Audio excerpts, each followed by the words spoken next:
تتنوع أصنافه ما بين السام والطبية، ولكنه تحول إلى رمز يعبر عن ثاني أكبر قوة تدميرية اخترعها الإنسان بمشابهته مشهد انفجار القنبلة الذرية.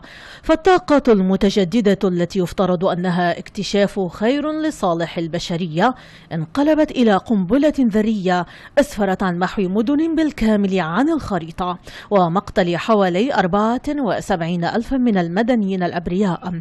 فقد شهد عام 1945 خلال الحرب العالمية الثانية إسقاط ثاني قنبلة ذرية على مدينة ناغازاكي اليابانية من قبل سلاح الجو الأمريكي، والتي جاء بعد 3 أيام من تدمير مدينة هيروشيما اليابانية جراء استهدافها بذات السلاح، والذي أسفر عن مقتل 140 ألف مدني.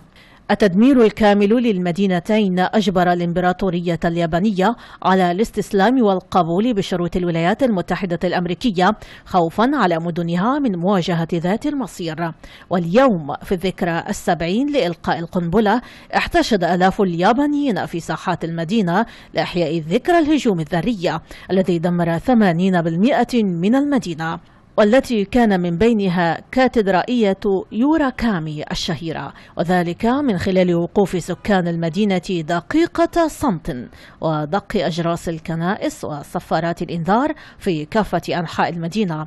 دموع تزرف وآمال محطمة على أرواح أهدرت خلال حرب شعواء لتحقيق أحلام بالسيطرة على ثروات العالم، ولكن المارد الياباني كان كطائر العنقاء الأسطورية احترق ليبعث من جديد أكثر قوة وتأثيرا على المشهد الاقتصادي العالمي.